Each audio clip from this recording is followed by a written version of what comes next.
So hello folks, welcome back to Photon. आप lecture 1 और 2 देख चुके होंगे इस सीरीज़ का, वेक्टर्स एनालिसिस का। आज हम लोग स्टार्ट करने जा रहे हैं वेक्टर्स लिखा लेक्चर 3। और अगर आप इस चैनल पर नए हैं तो प्लीज़ इस चैनल को सब्सक्राइब कर लीजिए और बेल नोटिफिकेशन आइकॉन को आप प्लीज़ टर्न ऑन कर दीजिएगा।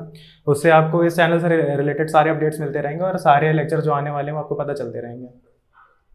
तो मैं आपको बता दूं, आज हम लोग इस लेक्चर में आपको क्या क्या चीज़ें आपको देने वाले हैं। पहले आप पढ़ेंगे कंपोनेंट ऑफ वेक्टर्स क्या होते हैं, उनकी ज़रूरत क्यों पड़ती है और हम किसी भी वेक्टर का कंपोनेंट कैसे ले सकते हैं। So first we are going to study about the component of vectors. फिर उसके बाद हम लोग पढ़ेंगे एक बहुत ही उम्दा कॉन्सेप्ट है यूनिट वेक्टर्स का। आपको जब टाइप्स ऑफ वेक्टर्स मैंने पढ़ाया होगा लेक्चर 1 में, तब यूनिट वेक्टर का सिर्फ नाम लिया था और बताया था कि ऐसे वेक्टर जिनका मैग्नीट्यूड 1 होता है वो यूनिट वेक्टर्स होते हैं। लेकिन अब थोड़ा सा इनको अच्छे से पढ़ाया जाएगा कि यूनिट वेक्टर्स कैसे होते हैं, उन पर थोड़े एक आधे इलस्ट्रेशंस भी हम लोग देखेंगे। और फिर उसके बाद में हम लोग पढ़ने वाले हैं पोजीशन वेक्टर कैसे देखा जाता है एक 3D स्पेस में, और डिस्प्लेसमेंट वेक्टर्स क्या होते हैं।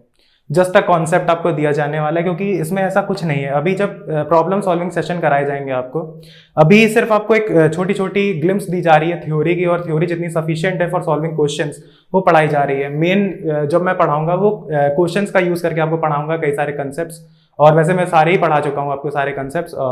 अभी आने वाले डॉट प्रोडक्ट और वेक्टर प्रोडक्ट आने वाला है इसके बाद लेक्चर। और आज के हम लोग लेक्चर में ये 3 चीजें कवर करने वाले, component of vectors, unit vectors और पोजीशन एंड डिस्प्लेसमेंट वेक्टर्स।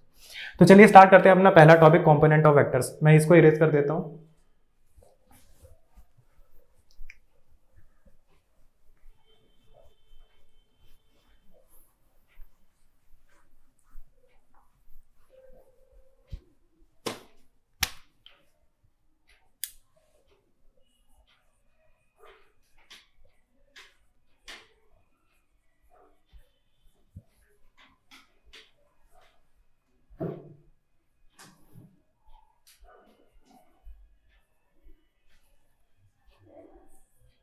सबसे पहले तो हम इसको डिफाइन करना अगर चाहें कि कंपोनेंट ऑफ वेक्टर्स होते क्या हैं बेसिकली, तो कंपोनेंट ऑफ वेक्टर्स क्या है बेसिकली, अगर हम कोई भी वेक्टर ले लें उनको हम 2 कंपोनेंट्स में तोड़ सकते हैं, उन्हीं को कंपोनेंट ऑफ वेक्टर्स बोल देते हैं। कि कोई वेक्टर मान लीजिए ये आर वेक्टर है, इसका कुछ एक मैग्नीट्यूड होगा और इसकी एक पर्टिकुलर डायरेक्शन है, तो हम इसको 2 कंपोनेंट्स में इसको हम लोग तोड़ सकते हैं।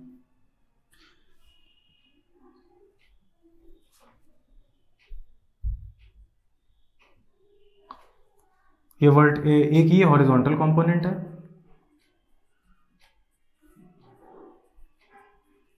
और ये एक वर्टिकल कंपोनेंट है। यानी इस वेक्टर को हम इन 2 कंपोनेंट्स में तोड़ सकते हैं, एक हॉरिजॉन्टल कंपोनेंट में तोड़ा जा सकता है इस वेक्टर को, और एक वर्टिकल कंपोनेंट में तोड़ा जा सकता है इस वेक्टर को। और हम लोग इसको ही क्यों ऐसे तोड़ सकते हैं, मतलब इसको इसलिए हम लोग ऐसे तोड़ सकते हैं कि इस वेक्टर को 2 कंपोनेंट्स में तोड़ सकते हैं। जैसे हॉरिजॉन्टल को हम लोग HC डिनोट कर दें और वर्टिकल को VC डिनोट कर दें, C फॉर कंपोनेंट। तो R वेक्टर को हम लोग कुछ इस तरीके से लिख सकते हैं कि it is the summation of horizontal component plus vertical component. ये 2 अलग अलग वेक्टर्स हैं जिनका मैग्नीट्यूड और डायरेक्शन अलग अलग है, और उन दोनों वेक्टर्स को ऐड करने पर हमें हमारा पुराना रिजल्टेंट वेक्टर मिल जा रहा है। तो ये कंपोनेंट ऑफ वेक्टर्स का हमारा कंसेप्ट है जिसका हम लोग कई बार यूज करेंगे। और मेन रीजन ये है कि ये हम लोग क्यों पढ़ने वाले हैं कंसेप्ट, इसके बारे में भी हम लोग चर्चा करने जा रहे हैं। लेकिन ऐसा इसलिए हो पा रहा है कि ये हॉरिजॉन्टल कंपोनेंट है, मान लीजिए ये एक हॉरिजॉन्टल कंपोनेंट में इसको तोड़ा, इसकी वैल्यू हमने दी थी HC, और वर्टिकल कंपोनेंट में तोड़ा था, इसकी वैल्यू दी थी VC। यही वर्टिकल कंपोनेंट और हॉरिजॉन्टल कंपोनेंट का समेशन करने पर रिजल्टेंट वेक्टर R आ रहा था। तो ऐसा इसलिए पॉसिबल हो पा रहा है कि हॉरिजॉन्टल कंपोनेंट बनाया और फिर उसके अंदर वर्टिकल कंपोनेंट को ऐड करना है, तो हमने उसकी एरो से उसकी टेल को कनेक्ट किया। वही हमारा जो नॉर्मल कंसेप्ट होता है ट्राइंगल लॉ का, और जो जिनको हमने कई नाम दे दिए थे, ट्राइंगल लॉ, पैरेललोग्राम लॉ और हमारा पॉलीगन लॉ। वही चीज इस चीज को वैलिड कराती है कि आप जब इन दोनों का समेशन करते हैं तो वापस हम लोग को रिजल्टेंट वेक्टर R मिल जाता है। अब ये कंसेप्ट हम लोगों को जानना जरूरी है कि हम लोग पढ़ क्यों रहे हैं। फॉर एग्जाम्पल, अगर एक ब्लॉक हो और उस पर कई सारी फोर्सेस लग रही हो डिफरेंट डायरेक्शंस में, एक ऐसे लग रही है, एक ऐसे लग रही है, एक ऐसे लग रही है, एक ऐसे लग रही है, तो हम सबके सम निकालते घूमे, पहले इनको ऐड करें, फिर इनको ऐड करें, फिर इनको ऐड करें, ऐसा नहीं करेंगे, which will be really complicated for us, and the chances of committing a mistake in these kind of problems is really high. तो हम लोग उनसे बचना चाहते हैं, तो हम लोग इसलिए कंपोनेंट ऑफ वेक्टर्स का कंसेप्ट लाए हैं। अब ये जो ब्लॉक रखा हुआ है किसी सरफेस पर, तो उस सरफेस के लॉन्ग हम लोग एक कंपोनेंट निकाल लेंगे और ऐसे एक कंपोनेंट निकाल लेंगे। ये हॉरिजॉन्टल कंपोनेंट होगा और ये एक वर्टिकल कंपोनेंट होगा। सारे वेक्टर्स को ऐसे तोड़ देंगे और हॉरिजॉन्टल कंपोनेंट्स को एक तरीके से ऐड कर पाएंगे, क्योंकि या तो सारे कंपोनेंट्स इस डायरेक्शन में आ रहे होंगे या इस डायरेक्शन में आ रहे होंगे। इस डायरेक्शन वाले नेगेटिव होंगे और इस डायरेक्शन वाले पॉजिटिव होंगे, या इसको वाइस वर्सा जैसा चाहे वैसा ले सकते हैं। और वर्टिकल कंपोनेंट भी ले सकते हैं, ऐसे ही पॉजिटिव ऐसे ही नेगेटिव, नीचे वाले माइनस कर देंगे उनसे और वाले जैसे कि वेक्टर सेम डायरेक्शन में होते हैं तो उनको ऐड कर देते हैं, और वेक्टर अगर अपोजिट डायरेक्शन में होता है तो वो सब्ट्रैक्ट हो जाता है। ये सिंपल सा नियम जो आपको अपस्ट्रीम डाउनस्ट्रीम में जो आप लगाते हुए आए हैं बचपन से, कि आप नदी के बहाव के साथ जा रहे हैं तो आपकी वेलोसिटी इंक्रीज कर जाती है और उसके विपरीत जा रहे हैं तो वेलोसिटी डिक्रीज कर जाती है। तो ये बहुत ही सिंपल कंसेप्ट था जो हम लोगों ने बचपन में पढ़ा था, और यही वेक्टर्स का हमने बताया था कि वेक्टर एडिशन लॉ क्या होता है। कई सारी चीजें ये पुराने लेक्चर्स में आपको कवर अप करी गई हैं, तो मेरे हिसाब से अब इन पे ज्यादा चर्चा करने का विषय कुछ बनता नहीं है। तो यही हॉरिजॉन्टल कंपोनेंट होते हैं और यही वर्टिकल कंपोनेंट होते हैं। और ऐसा क्यों तोड़ते हैं ये मैंने आपको रीजन बता दिया, कि आपका वही बार बार वेक्टर एनालिटिकल मेथड लगाएंगे जो वेक्टर एडिशन लॉ होता है, under root A square plus B square plus 2ab cos theta, और उसके बाद में एंगल निकालेंगे और बार बार ये करेंगे तो वो which will be really complicated for us, और हम लोग का दिमाग खराब हो जाएगा। तो अगर हम लोग उससे बचना चाहते हैं तो हम लोग ये कर सकते हैं कि सारे वेक्टर्स को उनके कंपोनेंट्स में तोड़ दें, एक हॉरिजॉन्टल कंपोनेंट में तोड़ दें और एक वर्टिकल कंपोनेंट में तोड़ दें, और उसके बाद में हम लोग अपनी चीजें बाकी की सॉल्व करें। तो वो काफी मच इजियर होगा। अभी आपको कई सारे प्रॉब्लम्स ऐसे मिलेंगे जब आप इसका यूज करेंगे। बेसिकली हम लोग कोई भी कंसेप्ट फिजिक्स में इसलिए पढ़ते हैं ताकि चीजें आगे आने वाली आसान हो जाए, बल्कि मुश्किल बढ़ाने के लिए नहीं। तो इसीलिए कंपोनेंट ऑफ वेक्टर्स का कंसेप्ट आया। तो मैं आपको अगर इस पे कुछ चीज बताना चाहूं, पहले तो मैं आपको बता देता हूं कि हम लोग कंपोनेंट ऑफ कैसे लेते हैं वेक्टर का। अभी तो बात हुई कंपोनेंट ऑफ वेक्टर होता क्या है और हम लोगों को कंपोनेंट ऑफ वेक्टर की जरूरत कैसे पड़ी। अभी तो मैंने सिर्फ आपको ये बताया कि हॉरिजॉन्टल और वर्टिकल कंपोनेंट को ऐड कर दें तो रिजल्टेंट वेक्टर मिल जाता है, इसलिए हम लोग उसको इस तरीके से तोड़ सकते हैं क्योंकि चेंजमेंट कोई नहीं आ रहा है। जैसे कि 5 को 3+2 लिख सकते हैं, वैसे एक वेक्टर को दो अलग अलग वेक्टर्स में लिख सकते हैं। तो यही होता है कंपोनेंट ऑफ वेक्टर्स, मतलब एक वेक्टर को दो कंपोनेंट्स में तोड़ दिया हम लोगों ने। अब देखिए तोड़ा कैसे जाता है।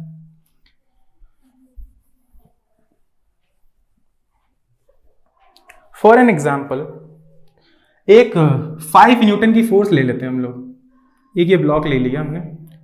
फॉर मच इजियर अंडरस्टैंडिंग हम लोग रियली जो रियल लाइफ में जो कंसेप्ट हैं उनसे रिलेट कर रहे हैं इन सब चीज़ों को। मान लीजिए इस ब्लॉक की कुछ मास है 5 किलोग्राम का है, चलिए मान लेते हैं, और 37 डिग्री इस ब्लॉक के हॉरिजॉन्टल से हम लोग एक फोर्स लगा रहे हैं 5 न्यूटन की। एक ये 5 न्यूटन की फोर्स इस पे कुछ इस प्रकार से लग रही है। अगर हम लोग इसके कंपोनेंट्स करना चाहें तो दो कंपोनेंट्स कर सकते हैं, एक हॉरिजॉन्टल कंपोनेंट कर सकते हैं और एक वर्टिकल कंपोनेंट कर सकते हैं। और जैसा कि मैंने बताया कि ये दो कंपोनेंट में तोड़ा जा सकता है, एक ट्राइंगल बन जाता है, राइट एंगल ट्राइंगल। इसको हम लोग HC बोलते हैं और इसको हम लोग VC बोलते हैं। तो अगर हम लोग इस ट्राइंगल ABC में, इस ट्राइंगल AB और C में, ये हमारा ट्राइंगल ABC प्यारा दुलारा सा ट्राइंगल है, इसमें अगर हम लोग क्या करें, अगर हम लोग sin 37 का यूज करें, वही हमारे पुराने ट्रिग्नोमेट्रिक जो रेशियोज होते हैं उनका यूज कर रहे हैं हम लोग, sin 37 का यूज करें तो क्या होता है, वो परपेंडिकुलर अपॉन हाइपोटेनस होता है। और कभी भी हम लोग वेक्टर्स का मैग्नीट्यूड जानना चाहें तो हम लोग उनकी लेंथ में बात करते हैं, और ट्रिग्नोमेट्री में और ज्योमेट्री में तो हम लोग लेंथ की ही बात कर रहे होते हैं बेसिकली, और एंगल्स की। तो इसमें sin 37 की वैल्यू क्या आने वाली है, AC upon AB, AC upon AB आने वाली है। कोई डाउट इसमें नहीं होना चाहिए आपको। तो AC की वैल्यू आप क्या निकाल लेते हैं, AC की वैल्यू आप निकाल लेते हैं AB sin 37 डिग्री। जैसा कि आपको पता है sin 37 की वैल्यू 3/5 होती है और AB की वैल्यू 5 है। तो अगर हम दोनों की वैल्यूज पुट कर दें यहां पर तो 5 × 3/5, AC की वैल्यू क्या आ गई, 3 आ गई। 3 क्या है, न्यूटन आया बेसिकली। जिस वेक्टर को तोड़ रहे हैं उसी की यूनिट रखेंगे हम लोग। तो इसकी वैल्यू आ गई 3 आ गई इसकी वैल्यू। अब यहीं पे अगर हम लोग इसका कंपोनेंट लेना चाहें VC का, सॉरी VC का ही तो हम लोगों ने लिया है, सॉरी जी हाँ VC का ही लिया है, गलत लिख दिया, ये वर्टिकल कंपोनेंट आया है। AC जो है हमारा वर्टिकल कंपोनेंट है, तो VC की वैल्यू 3 न्यूटन आ गई। अभी हम लोग यही cos 37 यहां पे लगा दें इस ट्राइंगल में। अगर हम लोग इस ट्राइंगल में cos 37 लगाते हैं तो हम लोग बेस अपॉन हाइपोटेनस करेंगे, तो बेस है BC अपॉन AB। अब BC की वैल्यू है HC यानी कि हॉरिजॉन्टल कंपोनेंट, और AB हमारा है 5, और cos 37 होता है हमारा 4/5, क्योंकि sin 37 3/5 होता है, तो ये 4/5 होगा। अब अगर हम लोग HC की वैल्यू यहाँ पे निकालें तो वो आ जाएगी 4 न्यूटन। कितनी आ जाएगी? 4 न्यूटन आ जाएगी। तो ये हो गया 4 न्यूटन। अब खुद ही आप देख लीजिए, कंसेप्ट लगा लीजिए। ये वाला वेक्टर और ये वाला वेक्टर कुछ इस तरीके से है। ये 3 न्यूटन, सॉरी ये 4 न्यूटन और ये 3 न्यूटन, और इन दोनों का समेशन करने पे हम लोग को रिजल्टेंट वेक्टर R 5 न्यूटन मिलना चाहिए। चलिए वैलिडेट कराते हैं इस लॉ को। जैसा कि हम जानते हैं इन दोनों के बीच का एंगल कितना है? 90 डिग्री है। और जो हम लोग ने वेक्टर एडिशन लॉ पढ़ा था उसमें क्या होता है? Under root of a square plus b square plus 2ab cos theta, और cos थीटा में थीटा होता है उन दोनों वेक्टर्स के बीच का एंगल। और वो एंगल कैसे देखा जाता है? जब हम टेल को टेल से कनेक्ट करते हैं, और इनके बीच का एंगल कितना है? 90। तो cos 90 तो 0 हो जाएगा, तो 2ab cos थीटा वाला टर्म तो पूरा 0 आने वाला है, मतलब बचा सिर्फ under root a square plus b square, मतलब वही हमारा एनालिटिकल मेथड आ गया वापस है कि ट्रायंगल लॉग। ये एक पाइथागोरस थ्योरम लग जाएगी इसमें, this square plus this square equals to hypotenuse का स्क्वायर, तो 3 square plus 4 square equals to 25, और उसका रूट लेंगे तो आ जाएगा 5। तो वही चीज हम लोग यहाँ पे करिए, तो वही फॉर्मूला अगर हम लोग लगा दें, 3 का स्क्वायर प्लस 4 का स्क्वायर प्लस 2ab cos 90 आएगा, तो उसको हटा ही देते हैं, तो ये आ जाएगा अंडर रूट ऑफ 25 यानी कि 5। तो हम लोगों ने क्या किया? इसके कंपोनेंट्स में इस वेक्टर को तोड़ दिया। अब इतना कंसेप्ट सिर्फ आपको थ्योरी पढ़ाने के लिए बताया गया। अब बार बार आप इतनी चीजें ट्रिग्नोमेट्री की चीजें नहीं लगाने वाले हैं। आपको बहुत सिंपल सी एकदम चीज, एकदम बहुत अच्छे से एकदम इसको अगर नटशेल में बताया जाए कि आप अच्छे से क्या करेंगे जब आपको कंपोनेंट्स में तोड़ना होगा किसी वेक्टर को, तो आप कुछ नहीं करेंगे, सिंपली आप जैसे कि ये वेक्टर दिया हुआ था, आप जिस डायरेक्शन में, जैसे हॉरिजॉन्टल डायरेक्शन है, इस डायरेक्शन में इसका कंपोनेंट लेना चाहते हैं, और उसके साथ में अगर हम लोगों ने एंगल लिया हुआ है जिसके साथ हम लोग लेना चाहते हैं, जैसे इसके साथ लेना चाहते हैं इसी के साथ में हमने एंगल लिया है, तो वो जो कंपोनेंट होगा वो कॉस वाला कंपोनेंट होगा, यानी कि वो होगा 5 cos 37 डिग्री सेल्सियस बोल रहा हूँ, 37 तो हमारा बॉडी टेम्परेचर होता है, ये नॉर्मल डिग्री है, एंगल है। और इसके बाद में वर्टिकल कंपोनेंट क्या हो जाएगा? 5 sin 37 बचा वाला। जिसके साथ एंगल ले रहे हैं वो कॉस वाला कंपोनेंट होगा, और जिसके साथ एंगल नहीं ले रहे हैं, जो परपेंडिकुलर है उसके, हमेशा जो कंपोनेंट्स तोड़ेंगे वो परपेंडिकुलर ही तोड़ेंगे। अगर एक हॉरिजॉन्टल है तो दूसरा वर्टिकल होगा। अब इसको कितना भी घुमाते जाओ, एक कंपोनेंट ऐसे हो गया, एक कंपोनेंट ऐसे हो गया, कैसे भी तोड़ सकते हैं हम लोग, लेकिन वो दोनों के बीच का जो एंगल है वो 90 डिग्री ही होने वाला है। तो ये चीज भी मैंने आपको बता दी। तो ये भी बताया मैंने कि कोई भी कंपोनेंट लेना है आपको, जिसके साथ एंगल है वो कॉस वाला होगा, जिसके साथ नहीं है वो साइन वाला होगा। तो 5 cos 37 और 5 sin 37, ठीक है ना?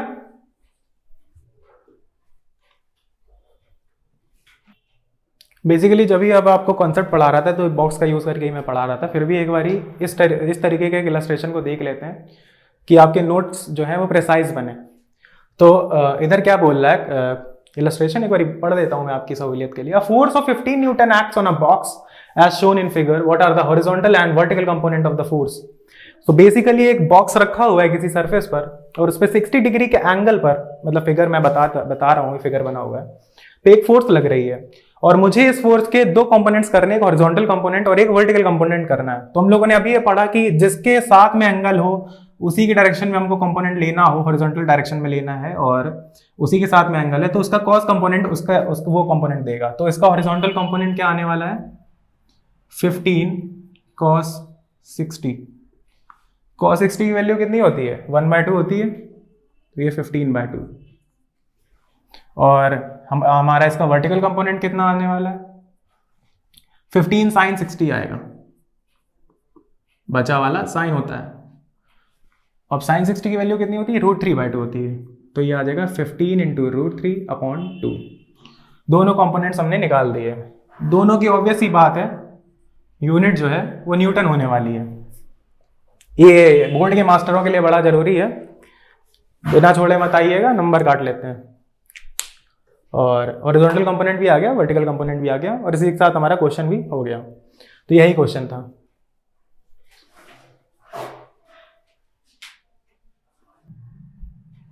चलिए दूसरा इलस्ट्रेशन हम लोग देखते हैं इसी कॉन्सेप्ट को और मजबूत करने के लिए।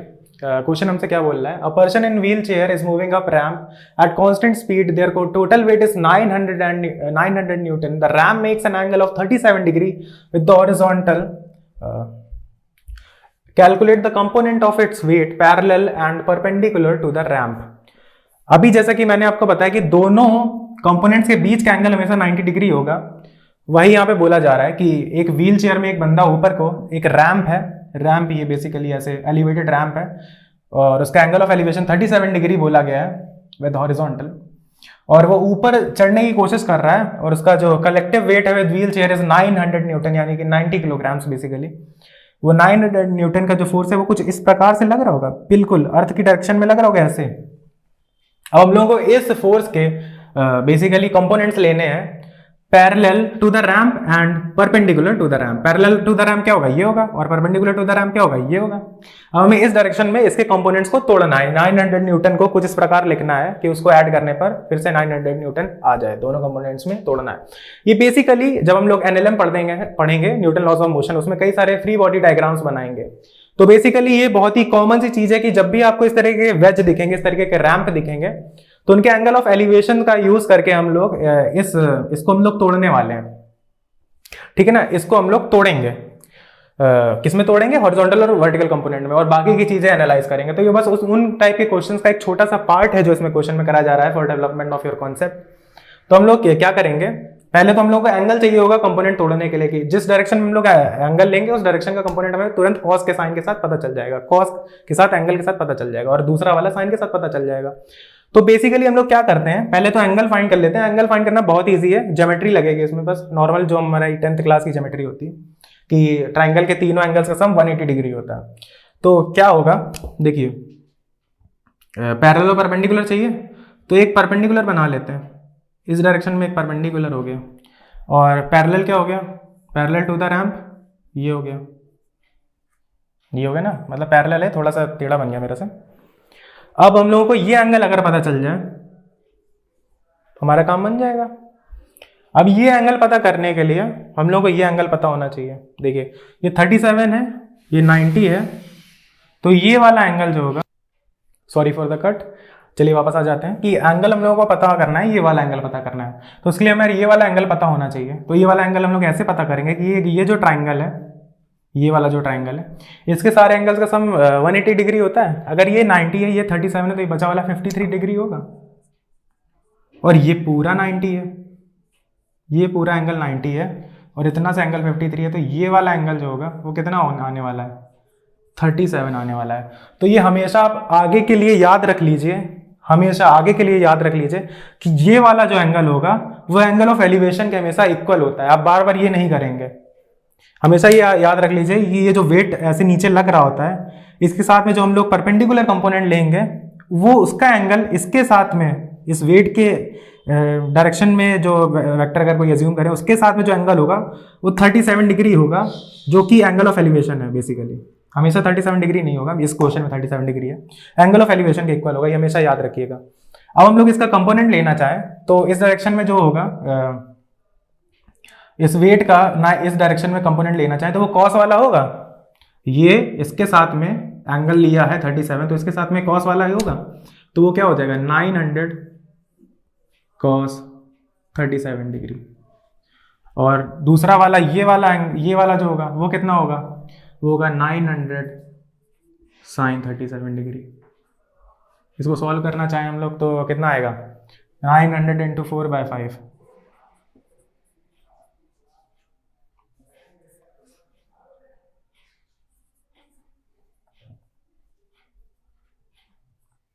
720 न्यूटन।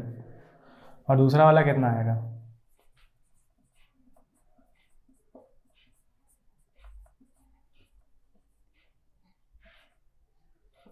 540 न्यूटन।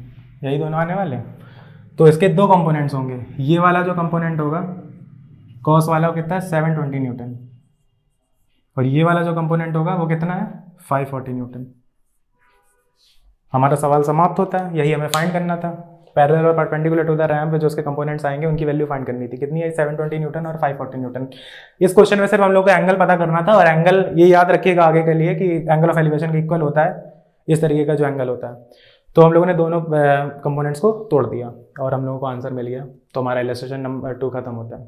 ठीक है, इस क्वेश्चन में आप पॉज करके इसको सॉल्व कर सकते हैं। बहुत ईजी क्वेश्चन है, ज़्यादा कुछ इतना कुछ है नहीं, कंसेप्ट थोड़े से आपके स्ट्रॉन्ग करेगा ये क्वेश्चन। आप पॉज करके वीडियो को इसको सॉल्व करें। चलिए हम लोग देखते हैं कि जो लोग नहीं कर पाए। तो इस क्वेश्चन में करना क्या है, बेसिकली एक पार्टिकल है, वो किसी डायरेक्शन में 100 मीटर पर सेकेंड की वेलोसिटी से मूव कर रहा है और उसके हम लोगों ने दो कंपोनेंट निकाले हैं, रेक्टेंगुलर कंपोनेंट्स, बेसिकली जो हॉरिजॉन्टल और वर्टिकल कंपोनेंट होते हैं वो निकाले हैं। उनमें से कोई एक कंपोनेंट है उसकी वैल्यू 50 मीटर पर सेकेंड आई है और हमें जो दूसरा वाला कंपोनेंट है वो बेसिकली फाइंड करना है। तो जैसा कि अभी मैंने आपको बताया था कि कोई भी वेक्टर आर हो उसके हम लोग दो कंपोनेंट लेते हैं, एक हॉरिजॉन्टल कंपोनेंट होता है और एक वर्टिकल कंपोनेंट होता है, और इन दोनों का सम करने पर वापस हम लोग को रिजल्टेंट वेक्टर आर मिल जाता है। बस इसी कंसेप्ट का इसमें यूज होगा और हम लोग इस क्वेश्चन को खट्ट से सॉल्व कर देंगे। बस यही कंसेप्ट लगना है इसमें, और कुछ एक्स्ट्रा है ही नहीं। तो मान लीजिए कोई वेक्टर है, वेक्टर v है, उसकी वेलोसिटी है बेसिकली 100 मीटर पर सेकेंड। इसका कोई एक रेक्टेंगुलर कंपोनेंट दिया गया है, कोई भी हो सकता है, ये वाला भी हो सकता है और ये वाला भी हो सकता है। लेकिन मेन कंसेप्ट क्या कहता है कि दोनों वेक्टर्स का जो हम लोग वेक्टर एडिशन लॉ से सम करेंगे वो जो है वो 100 आना चाहिए, उसका मैग्नीट्यूड। बिल्कुल सही बात है ना, कि एक कंपोनेंट दिया, दूसरा कंपोनेंट उसमें ऐड कर दें हम लोग वेक्टर एडिशन लॉ फॉलो करते हुए, तो जो सम आना चाहिए 100 आना चाहिए। और जैसा कि हम जानते हैं कि दोनों जो कंपोनेंट्स होते हैं रेक्टेंगुलर कंपोनेंट्स, उन्हीं को सम करने पर जो हमारा ओरिजिनल वेक्टर होता है वो आया होता है, और उन दोनों के बीच का जो एंगल होता है वो हमेशा 90 डिग्री होता है, जैसा कि हम लोगों ने अभी पढ़ा था, और यही कंपोनेंट ऑफ वेक्टर्स में है ही बेसिकली।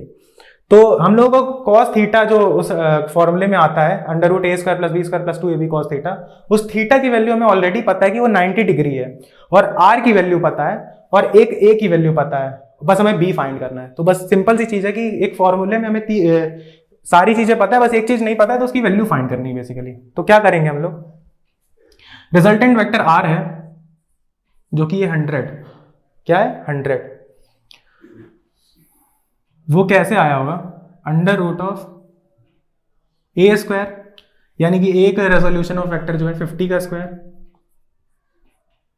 प्लस जो फाइंड करना है वो वाला वेक्टर, प्लस 2ab जो फाइंड करना है कॉस थीटा। थीटा क्या होगा, 90 डिग्री होगा। अभी मैंने आपको बताया क्यों होगा, मैंने अभी बताया आपको कि जो कंपोनेंट्स होते हैं उनके बीच का जो एंगल होता है वो 90 डिग्री होता है, और उन्हीं दोनों का समेशन करके हम लोगों को वापस से जो ओरिजिनल वेक्टर वो मिलेगा। तो हम लोग रूट हटाना चाहते हैं तो दोनों तरफ स्क्वायर कर देंगे, तो ये 100 का स्क्वायर हो जाएगा और इधर से रूट हट जाएगा, ये 50 का स्क्वायर हो जाएगा प्लस बी स्क्वायर, और ये टर्म 0 हो जाएगा। अब 100 का स्क्वायर माइनस 50 का square equals to B square. B की वैल्यू ही फाइंड करनी है हम लोगों को।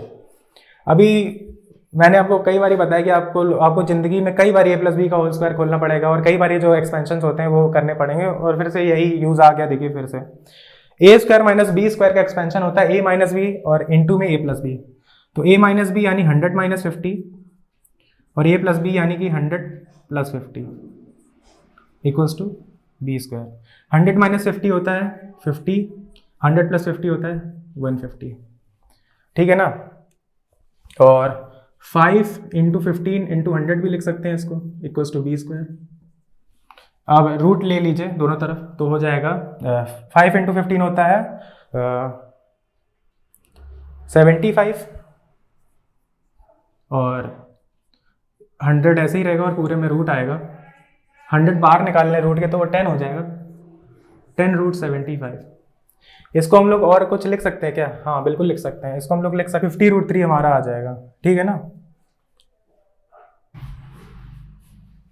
तो चलिए अभी हम लोगों ने 3 इलस्ट्रेशंस पढ़े कंपोनेंट ऑफ वेक्टर्स पे। अब चलिए दूसरा टॉपिक स्टार्ट करने जा रहे हैं, यूनिट वेक्टर्स। सॉरी ये मार्कर गलत आ गया, ठीक है। चलिए स्टार्ट करते हैं unit vectors.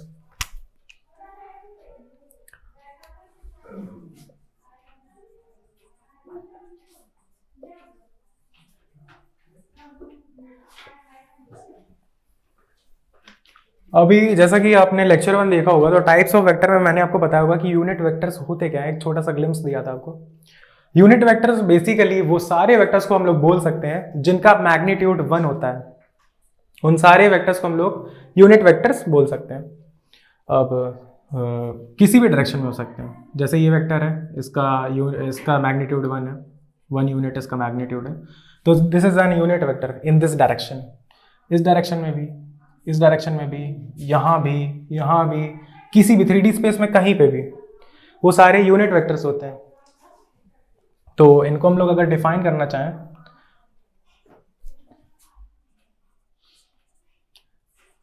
Any vector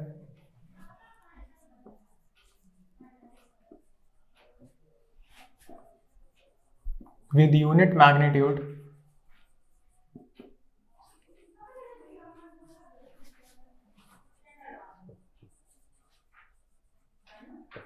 and can have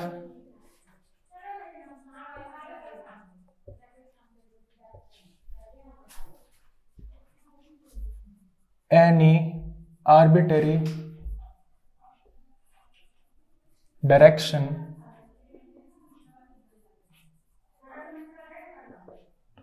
are called unit vectors।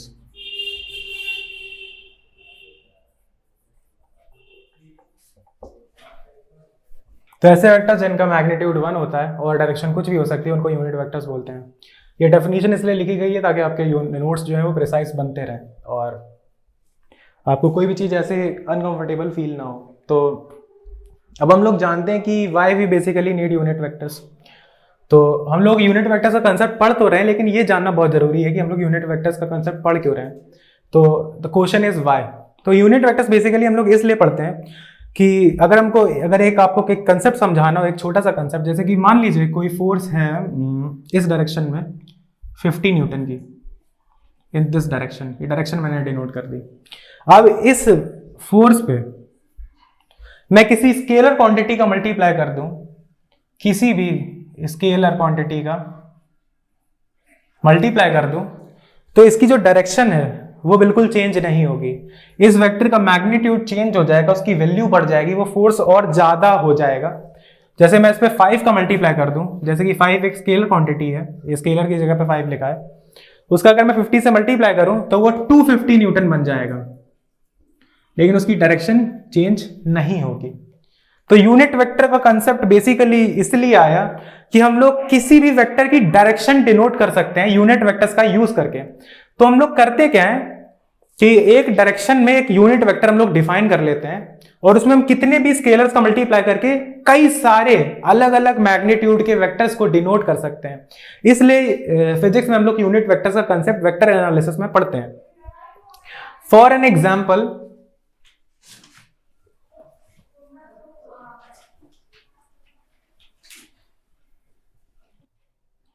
तो यूनिट वेक्टर का कंसेप्ट हम लोग इसीलिए पढ़ते हैं कि हम लोग किसी भी डायरेक्शन में एक यूनिट वेक्टर डिफाइन कर सकते हैं और उसमें कितनी भी स्केलर क्वांटिटीज का मल्टीप्लाई करके उसका मैग्नीट्यूड को बढ़ाया या घटाया जा सकता है।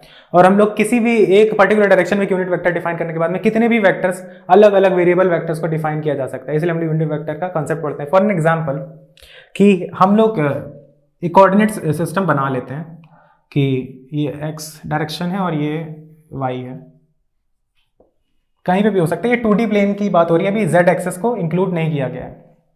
इन दोनों के बीच का एंगल 90 डिग्री है और इस 2D स्पेस में कितने भी वेक्टर्स जो होंगे वो x और y के कंपोनेंट्स को मिल करके ही बने होंगे। जैसा कि मैंने अभी आपको बताया था कि कंपोनेंट ऑफ वेक्टर्स होता है वो आपस में परपेंडिकुलर होता है। तो इन्हीं दोनों का यूज करके कई सारे वेक्टर्स बने होंगे जो इस 2D प्लेन में लाई कर रहे होंगे। तो इसलिए हम लोग x डायरेक्शन में भी कितने भी वेक्टर्स हो सकते हैं अलग अलग मैग्नीट्यूड के। तो इसलिए x डायरेक्शन में भी एक हम लोग यूनिट वेक्टर डिफाइन कर सकते हैं, उसको बोल सकते हैं आई कैप। ये स्टैंडर्ड है, इसको आई कैप ही बोलते हैं फिजिक्स में। x डायरेक्शन में जितने भी कंपोनेंट्स, कितने भी यूनिट वेक्टर्स अगर हम लोग लें, उनका जो यूनिट वेक्टर होगा, जो डायरेक्शन होगी, उसको सिर्फ आई कैप से डिनोट करते हैं और मैग्नीट्यूड हम लोग अपनी मर्जी से ले सकते हैं। और y की डायरेक्शन में हम लोग जे कैप कर सकते हैं, ठीक है ना। तो हम लोग कितने भी वेक्टर्स ले लें उनका मैग्नीट्यूड मल्टीप्लाई करते हैं। मतलब जैसे एक कोई वेक्टर है, जैसे यहाँ पे उसका मैग्नीट्यूड 5 है और वो इस डायरेक्शन में, तो वो इन दोनों कंपोनेंट्स में तोड़ा जा सकता है, और वो वेरिएबल वेक्टर्स हो सकते हैं, उनका मैग्नीट्यूड अलग अलग हो सकता है, लेकिन डायरेक्शन यही होगी, ये डायरेक्शन होगी और ये डायरेक्शन होगी। तो वो for an example A I cap plus B J cap के फॉर्म में लिखा जा सकता है, और ए और बी अलग अलग हो सकते हैं। फॉर एन एग्जाम्पल इस केस में 3 आई कैप प्लस 4 जे कैप होगा, तभी इन दोनों का सम करके 5 आएगा। ठीक है ना, एक कॉमन एनालिसिस था तो मैंने इस तरीके से बताया। तो यूनिट वेक्टर्स का यूज इसीलिए करते हैं। फॉर एन एग्जाम्पल कोई एक वेक्टर दिया हुआ है, मतलब किसी भी वेक्टर को हम लोग उस 2D स्पेस में अगर हम लोग इस तरह के कोऑर्डिनेट सिस्टम को अज्यूम करें तो उनको दो कंपोनेंट्स में तोड़ा जा सकता है, आई और जे कैप, जिनके मैग्नीट्यूड अलग अलग हो सकते हैं। अभी यही कंसेप्ट 3D स्पेस में बताया जाएगा, उसको पोजीशन वेक्टर का कंसेप्ट बोलते हैं। उसके बाद हम लोग डिस्प्लेसमेंट वेक्टर पढ़ेंगे, जो कि आगे की चीज है। अभी हम लोग बेसिकली यूनिट वेक्टर्स पे पढ़ने जा रहे हैं, तो मैं आपको जितना मैं आपको देना चाहता हूं उतना मैं इस पे नॉलेज आपको देना चाह रहा हूं। तो बेसिकली यही है। तो अभी इस पे कुछ एक क्वेश्चंस करेंगे, फिर उसके बाद में आपको इसका कंसेप्ट और अच्छे से समझ में आएगा। मैंने काफी कोशिश करी आपको समझाने की, अब इलस्ट्रेशंस आपकी हेल्प करेंगे। अच्छा, एक चीज मैं मिस कर गया था पहले बोलना कि आपको कि चलिए वो थोड़ा सा मैं आपको बता दूं कि जैसे कोई फॉर एन एग्जांपल कोई वेक्टर 15 न्यूटन है इस डायरेक्शन में, इसको ए कैप ले रहे हैं, इस डायरेक्शन को ए कैप ले रहे हैं, तो इसको हम लोग 15 ए कैप लिख सकते हैं। और हमें अगर इसका यूनिट वेक्टर बोलना हो तो क्या होगा, इसके मैग्नीट्यूड से हमको इसको डिवाइड करना पड़ेगा, तो फिर हम लोग को यूनिट वेक्टर मिल जाएगा। तो फॉर एन एग्जांपल कोई भी वेक्टर आपको दिया हो इस तरीके के टर्म्स में, कई सारे यूनिट वेक्टर्स के टर्म में दिया जा सकता है, आई कैप, जे कैप, के कैप। के कैप बेसिकली अभी मैंने आपको बताया था कि ये एक्स के एक्सिस में ये कुछ सिस्टम्स होते हैं कि ये आई कैप होता है, ये जे कैप होता है, तो जेड एक्सिस वाला के कैप होता है। ठीक है, ये इलस्ट्रेशन ये इंक्लूड कर लिया गया है। ये जो कॉन्सेप्ट है ये आगे पढ़ाया जाएगा आपको पोजीशन वेक्टर में, लेकिन फिर भी मैंने आपको बता दिया, आपको कोई भी दिक्कत होनी नहीं चाहिए मेरे हिसाब से, कि मैंने अभी आपको बस आई और जे बताया था, वो ये 3D स्पेस है तो इसमें के कैप भी बस इंक्लूड हो गया है। और किसी भी वेक्टर का अगर मैं यूनिट वेक्टर जानना होता है तो हम बेसिकली उसको उसके मैग्नीट्यूड से डिवाइड कर देते हैं। तो ये कंसेप्ट मैंने अभी आपको बता दिया, इसका यूज करके हम लोग इस इलस्ट्रेशन को सॉल्व करेंगे। अब आप इस इलस्ट्रेशन को सॉल्व करने का ट्राई कर सकते हो, आप ट्राई करो। अगर आपको नहीं आता है तो आप इधर देखो क्या है। बेसिकली बोल क्या रहा है क्वेश्चन कि आपको एक वेक्टर दिया हुआ है, वो 3 यूनिट वेक्टर्स के टर्म्स में दिया हुआ है, आई कैप, जे कैप और के कैप। ये यूनिट वेक्टर नहीं है, ऑब्वियस ही बात है। 2 आई कैप प्लस 3 जे कैप प्लस 2 के कैप। तो अगर हम लोग इसको नाम दे देते हैं वेक्टर ए, अगर हम लोग इसके वेक्टर ए के मैग्नीट्यूड से इसको डिवाइड कर दें, ठीक है ना, इस वेक्टर ए के मैग्नीट्यूड से इसको डिवाइड कर दिया जाए तो हमको यूनिट वेक्टर मिल जाएगा। अभी मैंने आपको बताया कि किसी भी वेक्टर को उसके मैग्नीट्यूड से डिवाइड कर दें तो हम लोगों को यूनिट वेक्टर मिल जाती है। तो 2 आई कैप प्लस 3 जे कैप प्लस 2 के कैप, ये जो वेक्टर होगा, ये जो वेक्टर है इसका अगर हम लोग मैग्नीट्यूड जानना चाहते हैं तो हम लोग कैसे जानते हैं। अभी मैंने आपको वेक्टर एडिशन लॉ पढ़ाया था, वो बेसिकली 2D स्पेस में हम लोग लगा रहे थे, लेकिन फॉर एन एग्जांपल इसको आप समझिए क्या हो रहा है कि कोई वेक्टर है 2 आई कैप, एक वेक्टर है 2 आई कैप, फिर उसके बाद में दूसरा वेक्टर है 3 जे कैप, इसमें ऐड किया गया है, ये 3 जे कैप वेक्टर है, ये इसमें ऐड किया गया है। अब उसके बाद में एक वेक्टर है 2 के कैप, वो भी इसमें ऐड किया गया है। ये तीनों वेक्टर्स का ऐड कर रहे हैं तो हम लोग इस तरीके से अरेंज कर सकते हैं पॉलीगन लॉ। 3 के कैप यहाँ पे वेक्टर आएगा और उसको यहाँ से इसको इधर कनेक्ट करेंगे, हम लोग जो तीनों का समेशन होगा वो यही आने वाला है। तो हम लोग क्या कर रहे हैं, अगर हम लोग इस वेक्टर को इस वेक्टर से ऐड कर दें तो भी तो हमको ये वेक्टर मिल जाएगा। तो ये वेक्टर क्या है, ये बेसिकली इन दोनों को ऐड करके आया है, 2 आई कैप प्लस 3 जे कैप, और इसको इसके साथ ऐड कर रहे हैं और दोनों ही परपेंडिकुलर है। ठीक है ना, ये पहले ये दोनों परपेंडिकुलर थे, अब ये दोनों परपेंडिकुलर है, तो इसका मैग्नीट्यूड और इसके मैग्नीट्यूड का सम भी वैसे ही करेंगे cos 90 वाला टर्म यूज करके। तो फॉर एग्जांपल आपको एक ट्रिक बता दूं मैं यहाँ पे, अभी चीजें और क्लियर हो जाएंगी, बस एक क्वेश्चन को मैं सॉल्व करने के लिए आपको बता रहा हूँ। अगर आप थोड़ा सा अनईजी फील कर रहे हैं तो थोड़ी देर आप रुक जाइए, अभी जब आपको वो कंसेप्ट पढ़ा दिया जाएगा तो आपको बिल्कुल भी अनईजी फील नहीं होगा। तो इसका अगर हम लोग मैग्नीट्यूड जानना चाहते हैं और तीनों वेक्टर्स परपेंडिकुलर हैं आपस में, जैसे कि आई जे कैप और के कैप परपेंडिकुलर होते हैं, तो वही जो नॉर्मल पाइथागोरस थ्योरम पहले लगाया करते थे 2D स्पेस में, अब 3D स्पेस आप लेट कर लीजिए। तो उसमें कैसे लगेगा कि ये हो जाएगा √a² plus b² plus c², तो 2 का स्क्वायर प्लस 3 का स्क्वायर प्लस 2 का स्क्वायर। अगर हम लोग इसको ऐड करें तो आता है 17 √17, ठीक है ना। तो हम लोग को मैग्नीट्यूड पता चल गया इस वेक्टर का। इस वेक्टर का मैग्नीट्यूड आया √17 यूनिट्स। कितना है? √17 यूनिट्स। यूनिट्स हमें पता नहीं क्या है इसकी, तो हम लोग इसको इससे डिवाइड कर दें तो हम लोग को यूनिट वेक्टर पता चल जाएगा। तो ये क्या निकाली हमने, इसकी वैल्यू निकाली है। तो यानी कि हम लोग इसको इसमें डिवाइड कर दें तो हमें यूनिट वेक्टर पता चल जाएगा। तो ये √17 से डिवाइड कर दिया हमने। अब डिवाइड करें तो इसमें आ जाएगा 2/√17 i cap plus 3/√17 j cap plus 2/√17 k cap. अब ये जो वेक्टर आया आपने निकाल के, ये जो वेक्टर लाए ये एक यूनिट वेक्टर है क्योंकि इसका मैग्नीट्यूड 1 होगा। जब आप इसको ऐड करेंगे तो ऊपर भी √17 आएगा, नीचे भी √17 आएगा, वो कट करके मतलब जब इसको ऐड करेंगे बेसिकली √a² + b² + c² लगा करके तो √17/√17 कट जाएगा और 1 आएगी इसकी वैल्यू। तो इस तरीके से हम लोगों ने इसका यूनिट वेक्टर फाइंड किया। अभी आप जो ये इसके लिए अनईजी फील कर रहे हैं रूट करके कैसे निकाल दी ये वैल्यू, या अभी आपको जब पोजीशन वेक्टर पढ़ा जाएगा तो आपको और इजी हो जाएगा। अभी मैंने पोजीशन वेक्टर का एक ग्लिम्स आपको दे दिया था इस कंसेप्ट में। तो चलिए दूसरा इलस्ट्रेशन समझने जा रहे हैं हम लोग। इस इलस्ट्रेशन को आप यहीं से कॉपी कर सकते हैं और अपने नोट्स मेंटेन कर सकते हैं। चलिए दूसरा कॉन्सेप्ट डेवलपिंग इलस्ट्रेशन हम लोग समझते हैं कि इसमें बोला जा रहा है कि एक यूनिट वेक्टर हम लोग को फाइंड करना है जो कि वेक्टर a + वेक्टर b के समेशन के बाद हम लोग को निकालना है। तो वेक्टर a हम लोग को दिया है ये, वेक्टर b हम लोग को दिया है ये, और वेक्टर a + वेक्टर b का यूनिट वेक्टर हमें निकालना है। तो पहले तो इन दोनों वेक्टर्स को हम लोग ऐड कर लेंगे। तो ऐड करने के लिए जो सेम टर्म्स होंगे वो ऐड हो जाएंगे, जो मैंने आपको कंपोनेंट ऑफ वेक्टर्स में समझाया था। तो देखिए i कैप और 3 i कैप ऐड हो जाएगा क्योंकि ये दोनों सेम वेक्टर हैं। जैसे कि हम लोग 5 न्यूटन इस डायरेक्शन में 3 न्यूटन इस डायरेक्शन में ऐड कर देते हैं ना, 8 न्यूटन बोल देते हैं कि 8 न्यूटन की फोर्स इस डायरेक्शन में लग रही है। तो वही कंसेप्ट यहाँ पे लगेगा कि i कैप और 3 i कैप दोनों सेम डायरेक्शन में, दोनों का मैग्नीट्यूड अलग है तो ये ऐड हो जाएंगे। तो क्या होगा, vector a + b, vector a + vector b, 3 + 2 5 i cap minus 2j cap minus 3j cap minus का 3j कैप माइनस का 2k cap plus 3k cap हो जाएगा प्लस का k कैप। तो मेरे साथ तो सही होगा, गलत तो नहीं किया मैंने जी, एक बार देख लेता हूँ मैं। हाँ सही है। तो वेक्टर a + वेक्टर b का मैग्नीट्यूड से दोनों तरफ हम लोग डिवीजन कर देंगे और इसका मैग्नीट्यूड हम लोग कैसे निकालेंगे, इतना आप याद कर लीजिए कि कभी भी 3 वेक्टर्स जो हैं और वो परपेंडिकुलर है, ठीक है ना। कितने भी वेक्टर्स, 3 नहीं कितने भी, वैसे 3 ही वेक्टर्स परपेंडिकुलर होंगे क्योंकि 3D स्पेस है, ठीक है ना। 3 ही वेक्टर्स परपेंडिकुलर हो सकते हैं एट दी मैक्स, इससे ज्यादा हो ही नहीं सकते। तो उनका जो समेशन करेंगे हम लोग अंडर रूट, उनका समेशन कुछ इस प्रकार से करेंगे कि उनके मैग्नीट्यूड को स्क्वायर करके उसको ऐड कर देंगे अंडर रूट के अंदर। बस ये आप सिंपली अभी याद कर लीजिए। इस तरीके से हम लोग यूनिट वेक्टर फाइंड करते हैं, इस तरीके से हम लोग magnitude of a particular vector find करते हैं। अभी आगे और चीजें क्लियर हो जाएंगी। तो कैसे फाइंड करेंगे, इसका मैग्नीट्यूड 5 है उसका स्क्वायर किया, इसका मैग्नीट्यूड 3 है उसका स्क्वायर किया, और इसका मैग्नीट्यूड 1 है तो उसका स्क्वायर किया। निकालिए क्या आया।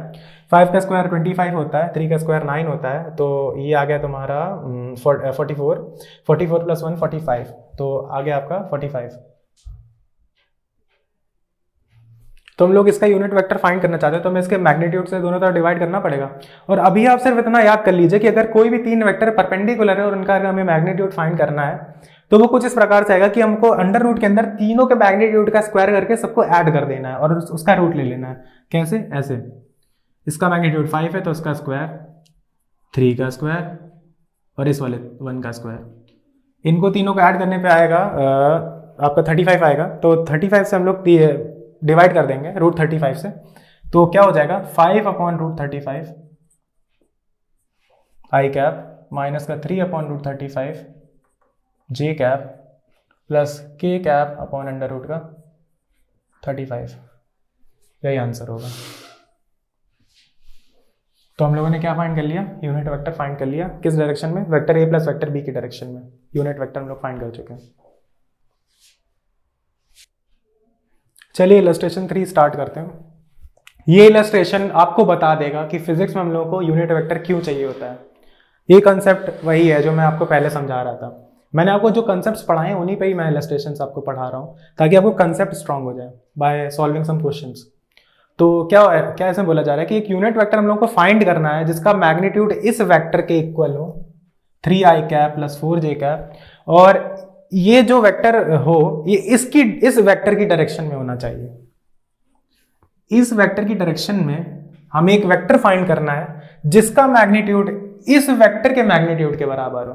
तो पहले तो हम इस वेक्टर का मैग्नीट्यूड फाइंड कर लें कितना होगा। इस वेक्टर का मैग्नीट्यूड कितना होगा, 3i cap plus 4j cap कितना होगा, दोनों के बीच का एंगल 90 है, वही वाला कंसेप्ट, जो दोनों होते हैं तो अंडर रूट में a square plus b square कर देते हैं। तो 3 स्क्वायर प्लस 4 स्क्वायर क्या आ जाएगा 25 और उसका रूट 5, तो इसका मैग्नीट्यूड है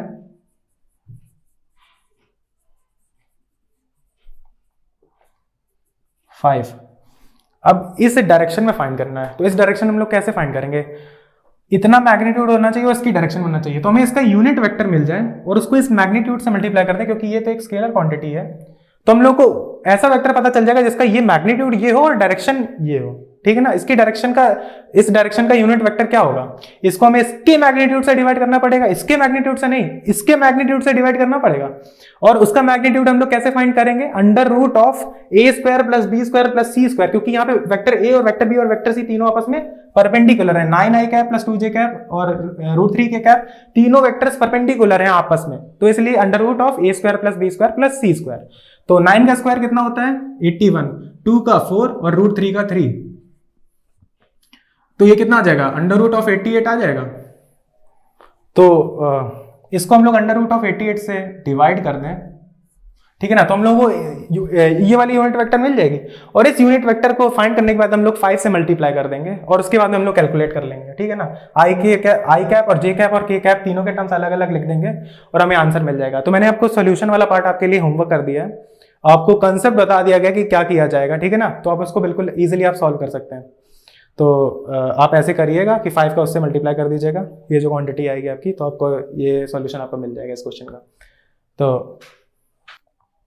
तो चलिए, अभी मैं आपको बता रहा था, आपको वो उलझन हो रही थी उस टाइम पे, अनईजी आप फील कर रहे हैं, तो आप वही चीज़ आपको क्लियर करने जा रहा हूँ मैं। पोजीशन वेक्टर आपको पढ़ाने जा रहा हूँ। तो पोजीशन वेक्टर क्या होता है,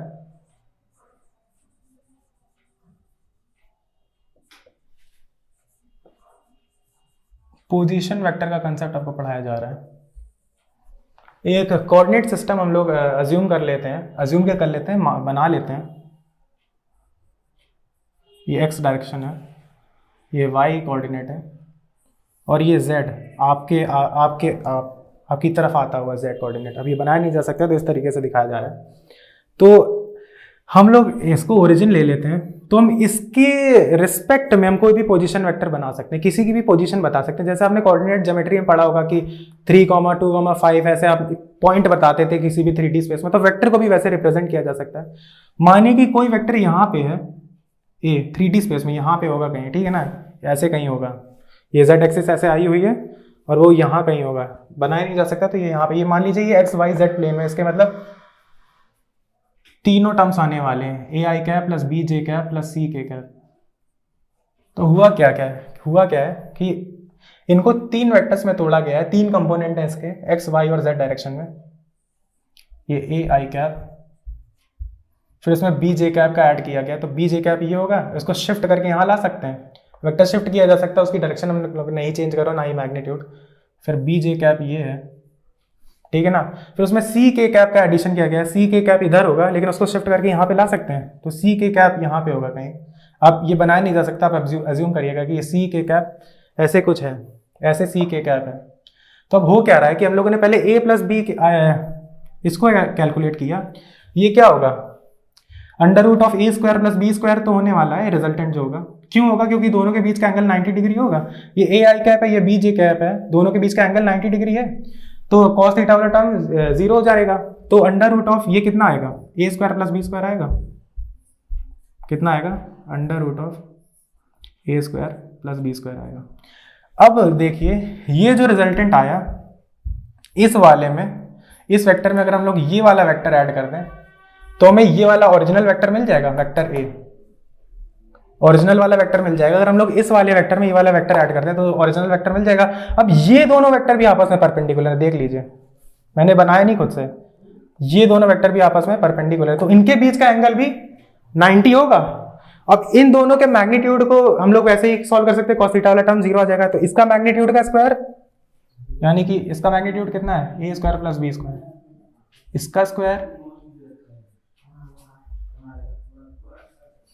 प्लस ये वाला वेक्टर जो कि सी के कैप था उसका स्क्वायर और पूरे का रूट, और 2ab cos थीटा वाला टर्म आएगा जिसमें थीटा 90 होगा तो वो टर्म कैंसिल आउट हो जाएगा, जीरो हो जाएगा। तो अब इसको अगर हम लिखें तो क्या हो जाएगा, A square plus B square plus C square का रूट। तो हम लोगों ने इस तरीके से मैग्नीट्यूड फाइंड कर लिया, किसका, ए का मैग्नीट्यूड फाइंड कर लिया। अब आप एकदम क्लियर हो गए होंगे कि आई कैप, जे कैप, सी और के कैप यूनिट वेक्टर्स होती हैं और उनको ऐसे लिख सकते हैं, मतलब 3D स्पेस में कंपोनेंट्स लिए जाते हैं और उनको सॉल्व करने के लिए अगर तीनों वेक्टर्स परपेंडिकुलर तो इस तरीके से हम लोग कर सकते हैं। अभी मेन बात ये आती है कि पोजीशन वेक्टर्स को ऐसे डिनोट कर सकते हैं, किसी भी स्पेस में आप कोई भी पोजीशन वेक्टर है कि कोई भी वेक्टर 3D स्पेस में डिफाइन किया जा सकता है आई कैप, जे कैप और के कैप के टर्म्स में, ठीक है ना। और उनका मैग्नीट्यूड अगर हम लोग फाइंड करना चाहते हैं तो वो कुछ इस तरीके से ही फाइंड किया जाएगा। तो हम लोग 3D स्पेस में कोई भी पोजीशन वेक्टर बना सकते हैं। पोजीशन वेक्टर क्या है, वो ये ओरिजिन से हम लोग कोई भी वेक्टर एज्यूम कर रहे हैं, ठीक है ना। जैसे कि ये वेक्टर था, कोई भी वेक्टर हम लोग एज्यूम कर रहे हैं, जैसे ये पोजीशन वेक्टर आर है, इसको इस फॉर्म में लिख सकते हैं हम लोग। ये 3D स्पेस में है, यहाँ पे कहीं है, ये वेक्टर ऐसे है, ठीक है ना। तो उसको A I cap plus B J cap plus C K cap के टर्म्स में लिख सकते हैं। तो यही पोजीशन वेक्टर है। इसका पोजीशन वेक्टर क्या होगा, ओ के टर्म्स में बता रहे हैं और कोऑर्डिनेट के टर्म्स, ओरिजिन के टर्म्स में, तो वो पोजीशन वेक्टर कहलाता है। अभी यही हम लोग किसी दूसरे रेफरेंस पॉइंट के टर्म्स में बताने लगे, कोई दूसरा वेक्टर हो यहाँ पे और उसके टर्म्स में बताने लगे तो उसको डिस्प्लेसमेंट वेक्टर बोलते हैं। अभी उस पे आ रहे हैं। तो पोजीशन वेक्टर का कंसेप्ट अभी मेरे हिसाब से आपको समझ में आ गया होगा। अगर नहीं समझ में आया है आपको तो मैंने पूरी कोशिश करी है कि आपको समझ में आ जाए, इसलिए आप रिवाइंड करके बार बार इस चीज को देखिएगा, आपको ये चीजें क्लियर हो जाएंगी मेरे हिसाब से। अब इसके बाद में हम लोग पढ़ने जा रहे हैं डिस्प्लेसमेंट वेक्टर्स क्या होते हैं। चलिए डिस्प्लेसमेंट वेक्टर्स हम लोग पढ़ने जा रहे हैं। तो डिस्प्लेसमेंट वेक्टर्स क्या है,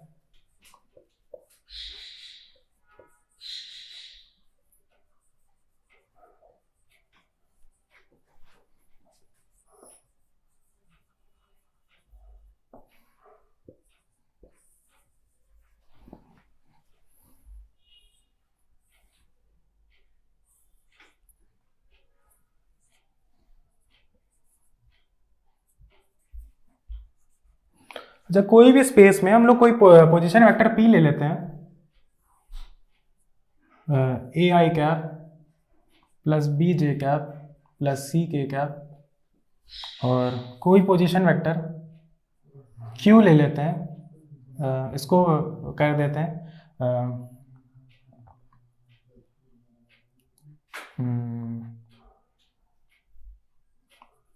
are i cap plus S j cap plus T k cap, ठीक है ना। कोई दिक्कत वाली बात नहीं। मैं अल्फाबेट सोच रहा था कि क्या लिखो। तो एक वेक्टर पी है और एक वेक्टर क्यू है, दोनों पोजीशन वेक्टर है। पोजीशन वेक्टर इसलिए क्योंकि ये ओरिजिन के रेस्पेक्ट में बताए गए। अभी मैं कोई एक वेक्टर कुछ इस तरीके से लिख दूं, ये वेक्टर कोई, अब ये वेक्टर क्या है, क्यू के रेस्पेक्ट में बताया गया। ये जैसे ये वेक्टर ओरिजिन के रेस्पेक्ट में बताया जा रहा था, वैसे ये जो वेक्टर है क्यू के रेस्पेक्ट में बताया गया है। तो ये डिस्प्लेसमेंट वेक्टर कहलाया जाएगा। कि मतलब किसी भी वेक्टर, कोई भी पोजीशन वेक्टर हो बेसिकली, उसकी जो डिस्टेंस है, उसकी जो पोजीशन है, वो हम लोग ओरिजिन को छोड़ करके किसी भी वेक्टर के रेफरेंस में हम लोग बताते हैं। जितनी चीजें बोली सुनिएगा फिर से, कि हम लोग कोई भी वेक्टर, कोई भी पोजीशन वेक्टर को ओरिजिन को छोड़ करके किसी भी दूसरे वेक्टर के रेफरेंस में उसकी पोजीशन अगर बताते हैं तो वो जो वेक्टर होता है उसको डिस्प्लेसमेंट वेक्टर बोलते हैं। क्या बोलते हैं, डिस्प्लेसमेंट वेक्टर। अब इस टर्मिनोलॉजी को आप अपनी लैंग्वेज में, इस टर्मिनोलॉजी को आप अपनी लैंग्वेज में अपनी नोटबुक में लिखेंगे, मैं नहीं लिखने वाला हूं। तो इसका एरो इस डायरेक्शन में इसलिए होगा, इस वेक्टर का, वेक्टर पी क्यू का जो एरो है वो इस वेक्टर के इधर होगा, इसलिए होगा क्योंकि खुद ही आप देखिए। और इसकी अगर हम लोग वैल्यू फाइंड करना चाहें वेक्टर क्यूपी की, क्यूपी वेक्टर जो होगा वो आएगा आपका vector A minus vector R, मतलब A minus R i cap, मतलब vector P minus vector Q होगा basically. A minus R i cap, B minus S j cap plus C minus T k cap. QP vector ये होगा और इसकी direction इसलिए यहां भी होगी क्योंकि हमने वेक्टर पी को वेक्टर क्यू से माइनस किया है। जिससे माइनस करते हैं एरो उसकी तरफ आता है। ऐसा इसलिए होता है कि अभी खुद ही देखिए इस वेक्टर को हम लोग ऐड कर रहे हैं, इसके एरो से इसकी टेल को कनेक्ट कर रहे हैं, ये वेक्टर में ये वेक्टर ऐड किया है तो रिजल्टेंट वेक्टर ये आया है। तो यानी कि वेक्टर ये ओ है ओरिजिन, तो vector O Q vector plus Q P vector equals to OP vector होगा। क्या होगा, यही होगा ना। तो हम लोग क्यूपी वेक्टर अगर हम लोग फाइंड करें तो वो कितना आता है, ओपी वेक्टर माइनस का ओक्यू वेक्टर, यही होता है। हम लोग ने यही तो किया था, OP vector minus OQ vector ही तो किया था, A minus R i cap, B minus S j cap, C minus T k cap. तो जिससे माइनस करते हैं एरोस की तरफ आता है तो क्यूपी वेक्टर बन जाएगा ये, ठीक है ना। मैंने आपसे क्या कहा था, पूरे वेक्टर में सिर्फ एक कंसेप्ट लगेगा कि एरो से टेल को कनेक्ट करके जब भी कोई वेक्टर बनाते हैं और ये वाला जो वेक्टर आता है वो हमारा रिजल्टेंट वेक्टर होगा। यही पूरे जितनी भी आपने प्रॉपर्टीज पढ़ी होंगी सब में यही कंसेप्ट लग रहा है, यही इस वेक्टर एनालिसिस की जान है। तो देखिएगा ये डिस्प्लेसमेंट वेक्टर होता है। अभी आपको एक क्वेश्चन करा देता हूं मैं डिस्प्लेसमेंट वेक्टर पे, और हम लोग आज का हम लोग लेक्चर यहीं तक रखने वाले हैं। एक क्वेश्चन करिए और आपसे दूसरे लेक्चर में मुलाकात होगी। चलिए दूसरा अभी इलस्ट्रेशन देखने जा रहे हैं हम लोग। अभी एक काइनामेटिक्स में भी आप एक टर्म पढ़ेंगे डिस्प्लेसमेंट। डिस्टेंस के बाद क्या आता है, डिस्प्लेसमेंट आता है। डिस्प्लेसमेंट एक वेक्टर क्वांटिटी होती है, उसका एक छोटा सा ग्लिम्स है कि क्या होता है, particle is initially at point A 2,4,6 metre, moves finally to the point B 3,2,-3 metre, write the initial position vector, final position vector and the displacement vector of the particle. तो देखिए हो क्या रहा है, ये 3D स्पेस हम लोगों ने बनाई, कोऑर्डिनेट सिस्टम बोलते हैं इसको, और ये z डायरेक्शन है, i cap, j cap, k cap. अब कोई a पॉइंट है 2,4,6, तो उसको वेक्टर भी तो ले सकते हैं हम लोग, 2i cap plus 4j cap plus 6k cap, क्योंकि ऐसे भी तो वहीं जा रहे हैं तो ये पोजीशन वेक्टर a है, ठीक है ना, वेक्टर a बोल सकते हैं इसको। अब ये पहले ही देखिए तो ये कर सकते हैं। तो अभी बोला गया कि इनिशियल पोजीशन वेक्टर लिखना है हमको, तो इनिशियल पोजीशन वेक्टर आपने लिख दिया, यानी कि 2,4,6 मीटर पे था, तो उसको ऐसे लिख सकते हैं 2i cap plus 4j cap plus 6k cap, 2,4,6, तो आपने इसका पोजीशन वेक्टर लिख दिया। और फाइनल पोजीशन थी 3, 2, -3, तो उसको लिख सकते हैं 3i cap plus 2j cap minus 3k cap. तो फाइनल पोजीशन b इधर ले लेते हैं, ये थी 3i cap plus 2j cap minus का 3k कैप, ये लिख सकते हैं। अब हमें डिस्प्लेसमेंट फाइंड करनी है, डिस्प्लेसमेंट वेक्टर फाइंड करना है। तो डिस्प्लेसमेंट वेक्टर बेसिकली यहाँ पे ये है कि फाइनल माइनस इनिशियल करने वाले हम लोग, कि अब वो कहाँ पहुंच गया, मतलब हमें ये वाला वेक्टर फाइंड करना है, इस डायरेक्शन से इस डायरेक्शन में पहुंच गया, तो डिस्प्लेसमेंट वेक्टर ये होगा। इसके रिस्पेक्ट में इस पोजीशन वेक्टर की रेफरेंस दे रहे हैं, तो हमने क्या बताया था, एरो जिसकी तरफ होता है उससे माइनस करते हैं, तो क्या होगा, दिस माइनस दिस होगा, vector B minus vector A will be the displacement vector. तो डिस्प्लेसमेंट वेक्टर क्या आने वाला है,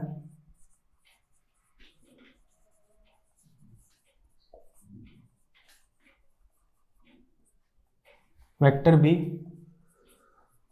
माइनस वेक्टर ए। अब इतना तो आप कर ही सकते हैं, इससे इसको माइनस कर दीजिएगा, वही डिस्प्लेसमेंट वेक्टर आ जाएगा। तो आज के लेक्चर में हम लोगों ने आज क्या क्या पढ़ा, सबसे पहले आपको कंपोनेंट ऑफ वेक्टर्स पढ़ाए गए, फिर why we need component of vectors, फिर उसके बाद कंपोनेंट वेक्टर्स कैसे लिए जाते हैं, और आपको ये भी बताया गया कि कंपोनेंट ऑफ वेक्टर्स का कंसेप्ट आया कैसे। फिर उसके बाद में उस पर 3 इलस्ट्रेशंस आपको बताए गए। फिर यूनिट वेक्टर्स के बारे में आपने पढ़ा कि यूनिट वेक्टर्स क्या होती हैं, why we need unit vectors, फिर आपको 3 इलस्ट्रेशंस कराए गए यूनिट वेक्टर्स पे। फिर उसके बाद में हम लोगों ने पढ़ा कि पोजीशन वेक्टर क्या होता है, जिसमें आपका जो पुराना डाउट था, जो अनइजीनेस थी, वो मैंने सॉल्व करी। और उसके बाद में अब हम लोगों ने क्या किया, डिस्प्लेसमेंट वेक्टर का कांसेप्ट पढ़ लिया और उस पर एक इलस्ट्रेशन लगा लिया है। अभी आने वाले लेक्चर में हो सकता है मैं आपको कुछ क्वेश्चंस कराऊंगा और उसके बाद में हम लोग चालू करेंगे अपना डॉट प्रोडक्ट और क्रॉस प्रोडक्ट इन वेक्टर्स। तो आज के लिए यहीं तक, आप इस चैनल से जुड़े रहें, सब्सक्राइब कर दें इस चैनल को, आपको कई सारी ऐसी आपके काम की चीजें मिलने वाली हैं आपकी जेईई जर्नी में। और अभी जो है चीजें वो बस कॉन्सेप्ट वाइज से ही चल रही हैं, अभी कई सारे अच्छे अच्छे क्वेश्चंस भी आपको कराए जाएंगे और ये हर एक चैप्टर के साथ में होगा, प्रॉब्लम सॉल्विंग सेशन होगा, वो बेसिकली थ्योरी का ही पार्ट होगा, ठीक है ना, वो आखिरी में होगा, क्योंकि पहले आपको कंसेप्ट सीखने होंगे, फिर उसके बाद आप एडवांस लेवल क्वेश्चंस लगाएंगे। तो keep watching and keep learning.